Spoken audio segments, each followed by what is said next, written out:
이렇게 환영해 주셔서 대단히 감사합니다. 저는 부여에 몇 번 왔습니다. 마지막은 아까 군수님 말씀대로 2005년 가을에 한 번 온 적이 있습니다. 그러니까 4년 만에 온 셈인데 그동안에 이 부여가 이렇게 발전하고 또 앞으로 더 발전할 것이라는 이 좋은 비전을 갖고 이렇게 근사한 마을이 되어가는 것을 보고 정말 저희 일처럼 기뻤습니다.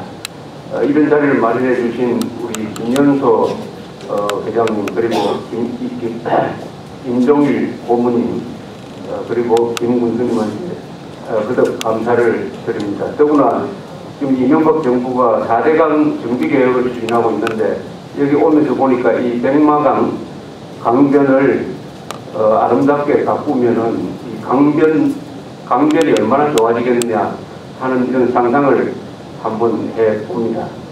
저는 부여에 올 때마다 굉장히 편안하게 느껴집니다. 아마 한국의 어느 지방보다도 그러니까 편안한다라는 느낌이 있습니다. 저만 그런 것이 아니라 특히 이거 일본 사람들이 한국에 오면은 부여를 가장 좋아한다고 합니다. 물론 이 백제 사람들이 일본으로 건너가서 사실상 지금 일본을 만들었다고 해도 과언이 아닌데 고향에 온 느낌이 들지 않으니까 그렇게 생각합니다. 아까 군수님하고 대화를 나누다가 이 부여군이 40%가 아직 농사를 짓고 있다는 이야기를 듣고 정말 감동을 했습니다.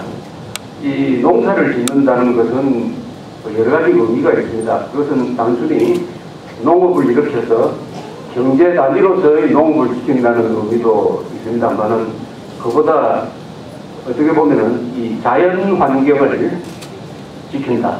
그리고 이 한민족의 전통이 남아있는 이 고장을 지킨다. 또 우리가 농촌하면 우리의 마음의 고향인데 이 고향을 지킨다. 그래서 한국 사람들이 우리가 한국 사람이다 하는 것을 느끼게 하는 것은 도시가 아닙니다. 도시는 세계 어느 나라 도시든 다 비슷합니다. 그러나 여기가 정말 한국이다라고 느끼게 하는 것은 농촌입니다. 이 농촌을 지켜주신 여러분들한테 정말 감사를 드립니다. 오늘 제가 말씀드리려고 하는 이 주제는 아마 여기 이 민족통일 협의회에 계시는 분들은 다 익히 알고 있는 사안이라고 생각을 합니다.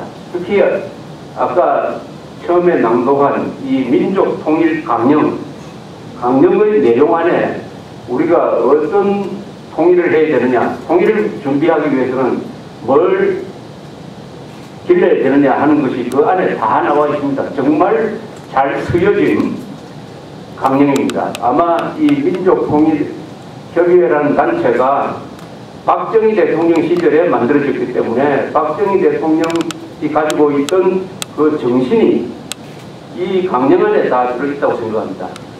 민족통일을 역사적 사명으로 삼는다. 그리고 그 통일은 반드시 자유민주적 통일이라야 한다. 즉 북한을 해방시켜서 북한 사람들을 우리와 같이 자유를 누리고 번영하도록 하는 사람으로 만드는, 그러니까 북한 동포를 해방하는 자유통일이어야 한다 하는 것을 확실하게 못을 받고 있습니다. 그렇게 하려면 어떻게 되어야 되느냐. 우선 국력을 기려야 된다. 통일을 하려면 우리가 힘이 있어야 된다. 군사력, 과학, 기술, 그리고 민주주의의 힘, 국력을 길러야 한다. 국력을 기르는데 제일 중요한 게 뭐냐? 바로 국민의 화합이다. 국민화합. 도시와 농촌, 호남과 영남, 충청도와 경기도, 그리고 잘 사는 사람, 못 사는 사람 다 구분 없이 국민이라는 말 하나로 서로 묶여야 된다. 묶여야 된다. 이런 말이 이 민족 통일 강령 안에 다 들어있습니다. 이게 정답입니다. 정답. 이것을 약간 부연 설명하는 강연이 될까 이렇게 생각을 합니다. 요새 이 통일이란 말을 앞에 몇 가지 단어가 붙습니다. 제일 유행하는 것이 평화통일, 그 다음에 민족통일, 그 다음에 자유통일입니다. 아마 지금 제일 유행하는 말은 평화통일일 것입니다. 그 다음에 민족통일, 자유통일이라는 말은 잘 쓰여지지 않습니다. 그런데 사실은 어떻게 되어야 되느냐? 자유통일이라는 말을 써야 됩니다. 자유통일. 왜냐하면 우리가 지향하는 통일은 북한을 해방하는, 북한을 한국처럼 만드는, 북한을 민주공화국으로 만드는 자유통일입니다. 그 방법이 평화적이어야 한다는 뜻입니다. 전쟁을 하지 말고 통일하라. 평화적 자유통일입니다. 평화적 자유통일을 하면은 자연스럽게 우리가 같은 민족이 한 국가 아래서 살게 되니까 민족 통일을 이루는 것입니다. 그래서 우리가 지향하는 통일은 평화적 자유통일, 줄이면은 자유통일이다. 우리 헌법에 그렇게 부르라고 적혀 있습니다. 우리 헌법에 제일 중요한 조항이 헌법 1조, 3조, 4조입니다. 이것은 우리 국민된 입장에서는 반드시 외워야 합니다. 헌법 제1조는 대한민국은 민주공화국이다. 이렇게 되어 있습니다. 대한민국은 민주공화국이다.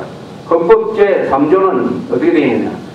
그 대한민국, 즉 민주공화국인 대한민국의 영토는 한반도와 그 부속도서로 한다. 이렇게 됩니다. 영토가 휴전선 남쪽이다라고 적어 놓은 게 아닙니다. 대한민국 영토는 한반도와 그 부속도서로 한다. 따라서 북한도 우리의 영토다.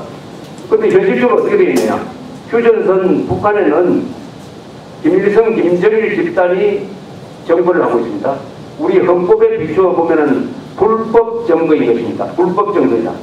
왜 불법 정거냐? 왜 불법 정거냐 하는 이유를 우리가 확실하게 알아야 됩니다. 왜 북한 정권이 반국가단체, 국가보안법에 의하면 반국가단체고 헌법에 의하면 우리의 영토인 휴전선 이북 북한 지역을 불법으로 점령하고 있는 단체다. 국가가 아닙니다. 단체다. 왜 그러느냐? 모든 국가는 만들어질 때 국민들의 뜻을 모아서 만들어져야 됩니다. 즉 선거를 해야 됩니다. 선거를. 우리는 어떻게 만들어졌느냐? 1948년 5월 10일 날 선거를 했습니다. 투표를 많이 했어요. 처음 실시하는 선거인데 그때 투표 참여율이 95%였습니다. 역대 선거 중에서 가장 높았습니다. 그래서 누구를 뽑았습니까? 국회의원을 뽑았습니다. 그 사람들을 재헌 국회의원이라고 합니다. 헌법을 만드는 국회의원입니다. 재헌 국회의원. 그래서 이 사람들이 국회를 구성을 했어요. 임시 국회의장으로 가장 연로하신 위대한 독립투사 이승만 대통령을 뽑았습니다. 그때는 대통령이 아닙니다. 국회의장을 뽑았어요. 그 국회가 뭘 했느냐? 헌법을 만들었습니다. 헌법을. 그래서 1948년 7월 17일에 헌법을 선포한 것입니다. 이 헌법에 따라서 대통령 중심제하의 헌법에 따라서 이승만 대통령이 국회에서 대통령으로 선출이 되고 1948년 8월 15일 날 지금은 없어진 광화문에 있던 중앙청 앞에서 대한민국의 설립을, 대한민국의 건국을 이승만 대통령이 떨리는 목소리로 선포를 해서 대한민국 출발을 했습니다. 즉 대한민국은 국민들의 뜻을 모아서 선거를 통해서 만들어진 국가이기 때문에 정통성이 있습니다. 합법적입니다. 그런데 북한은 어떻게 됐냐? 우선 김일성이라는 인간 자체가 소련 장교였습니다. 8.15 났을 때 김일성은 저 하바롭스크 근방에 있던 소련군 대위였습니다. 이 자를 꼭두가시로 내세워가지고 만든 것이 북한 정권입니다. 따라서 북한 정권은 주민들한테 물어보지도 안 하고 선거를 해도 엉터리 선거를 하고 해가지고 아무런 정통성 없이 만들어졌기 때문에 저것은 절대로 합법적인 국가가 될 수 없다 해서 우리가 헌법을 만들 때 북한 정권을 우리의 영토인 휴전선 이북 지역을 불법적으로 점거하고 있는 반국가 단체이다라고 정확하게 규정을 했습니다. 자, 그러면 어떻게 됩니까? 불법단체가 휴전선 북쪽을 점거를 하고 있으니까 몰아내야죠. 몰아내야 대한민국은 민주공화국이다 하는 헌법 1조를 우리가 실천할 수가 있는 것입니다. 우리의 통일은 대한민국은 민주공화국이다.